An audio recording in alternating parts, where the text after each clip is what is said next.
Hi friends, welcome to Spacopedia. मैं आ गया हूँ एक और वीडियो के साथ।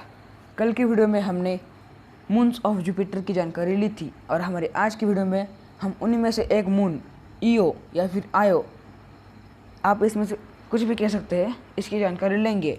तो चलिए शुरू करते हैं आज की वीडियो। ईओ सोलर सिस्टम की जो मोस्ट वोल्केनिकली एक्टिव बॉडी है वो है ईओ।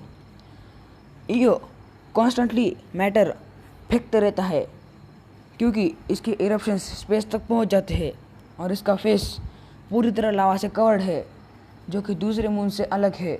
जुपिटर के दूसरे मून्स आइसी टेरेन से बने हुए हैं। ये जो वोल्केनिक इरप्शंस होते हैं वो सिर्फ ईओ को डैमेज नहीं करते, वो स्पेस में भी ह्यूज अमाउंट ऑफ मटेरियल छोड़ देते हैं, जिसकी वजह से बड़ी बड़ी डोनट शेप्ड रिंग बन जाती है और वो भी चार्ज पार्टिकल, और वो जुपिटर को ऑर्बिट करते हैं, जिसे हम प्लाज्मा टोरस कहते हैं। प्लाज्मा टोरस इलेक्ट्रिक करंट को स्पेस में फ्लो करने के लिए अलाउ कर देता है। इसी वजह से जुपिटर और ईओ के बीच में एक करंट की वेव जाती है और इसी वजह से जुपिटर पे लाइटनिंग स्टॉर्म्स होते हैं और ईओ ग्लो करने लगता है। ईओ के जो वोल्केनोज है उसका प्रिडिक्शन साइंटिस्ट ने वोयेगर 1 से पहले दे दिया था, जो कि 1979 में ईओ के पास पहुंचा था। वोयेगर 1 ने इसकी इनक्रेडिबल इमेजेस खींची है और इसी वजह से साइंटिस्ट की प्रिडिक्शन कंफर्म हो गई।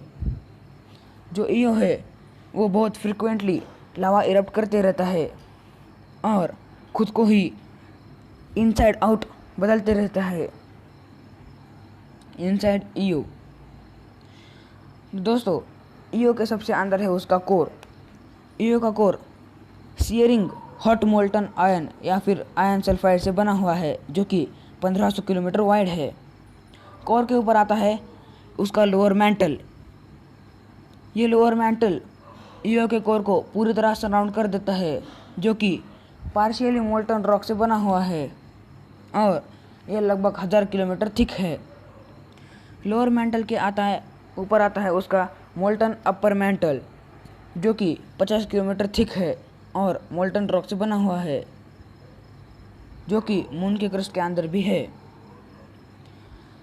मोल्टन अपर मैंटल के बाद आता है उसका एटमॉस्फेयर। ईओ का एटमॉस्फेयर बहुत थिन है और सल्फर डाइऑक्साइड से बना हुआ है, जिसी वजह से रात को यहाँ का ग्राउंड फ्रीज हो जाता है और दिन में इवेपोरेट हो जाता है। और यहाँ पर स्ट्रॉन्ग विंड्स परमानेंटली ब्लो करती है सनी साइड से डार्क साइड पर। क्रस्ट पर जो इरप्शंस होते हैं वो ईओ के लो ग्रेविटी की वजह से स्पेस तक पहुंच जाते हैं। ईओ के सरफेस पर कोई भी इम्पैक्ट क्रेटर नहीं है क्योंकि ईओ का सरफेस क्विकली लावा और ऐश से ढक जाता है। बाकी प्लैनेट्स का जो क्रस्ट है वो फ्लैट होता है, लेकिन ईओ के ऊपर हजारों माउंटेन्स है, जो कि 18 किलोमीटर की हाइट को छू लेते हैं। वोल्केनिक क्रेटर ईओ के जो ऊपर है वोल्केनिक क्रेटर टुपान पटेरिया, वो स्टिप वॉल से बाउंडेड है और एक वाइड रेंज में कलर डिस्प्ले करता है। ये इसी वजह से होता है क्योंकि लावा सल्फर से मिक्स हो जाता है। टाइडल हीटिंग, ये जो आप इमेज देख सकते हैं इससे आपको यह पता चल जाएगा कि ये ईओ है वो जुपिटर की ग्रेविटी की वजह से भी खींच रहा है, यूरोपा की ग्रेविटी की वजह से भी खींच रहा है, कैलिस्टो की ग्रेविटी की वजह से भी खींच रहा है और गैनमेड की गैलेक्सी ग्रेविटी की वजह से खींच रहा है। और इसी वजह से ईओ का जो सरफेस है वो स्ट्रेच होता है, फिर अंदर जाता है, फिर स्ट्रेच होता है और इसी वजह से ईओ मोस्ट वोल्केनिकली एक्टिव बॉडी है और इसी वजह से ईओ का शेप बदलता है और फ्रिक्शन बन के इसका इंटीरियर मेल्ट हो जाता है। चेंजिंग फेस ऑफ ईओ का जो अपीयरेंस है वो बहुत जल्दी चेंज हो जाता है क्योंकि उसके ऊपर फ्रिक्वेंट इरप्शंस होते हैं। ये जो दो इमेजेस आप देख सकते हैं ये 5 महीने के गैप में खींची गई थी और इस इमेज से ये पता चलता है कि 400 किलोमीटर का जो वाइड एरिया था ब्लैक मटेरियल का, वो रेड रिंग के बाहर आ चुका है और अनदर वोल्केनो के पास जा चुका है, जिसे हम पीली कहते हैं। Fast facts. पहला, ईओ 1.77 दिन में जुपिटर को ऑर्बिट कर लेता है। दूसरा, अगर हमने अर्थ का मास 1 पकड़ लिया तो ईओ का मास हो जाएगा 0.015। तीसरा, ईओ का सरफेस टेम्परेचर है -160 डिग्री सेल्सियस।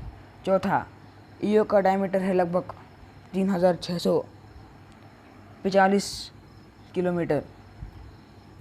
पाँचवा, ईओ और जुपिटर के बीच में जो इलेक्ट्रिक करंट फ्लो होता है उसकी पावर होती है लगभग 2 ट्रिलियन वैट्स।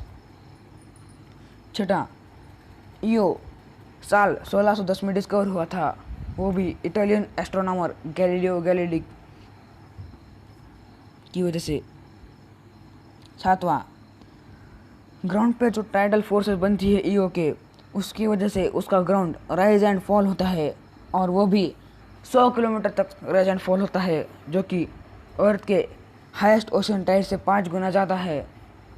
आठवां, ईओ के ऊपर इतनी ज़्यादा हाई रेडिएशन लेवल्स है कि अगर एस्ट्रोनॉट उसकी सरफेस पर कुछ घंटों के लिए रहा तो वह मर जाएगा।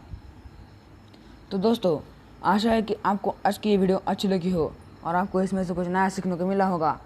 ऐसे ही कुछ इन्फॉर्मेशन लेकर मैं फिर आऊँगा ठीक रात 10 बजे। तब तक के लिए खुश रहे, सुरक्षित रहे।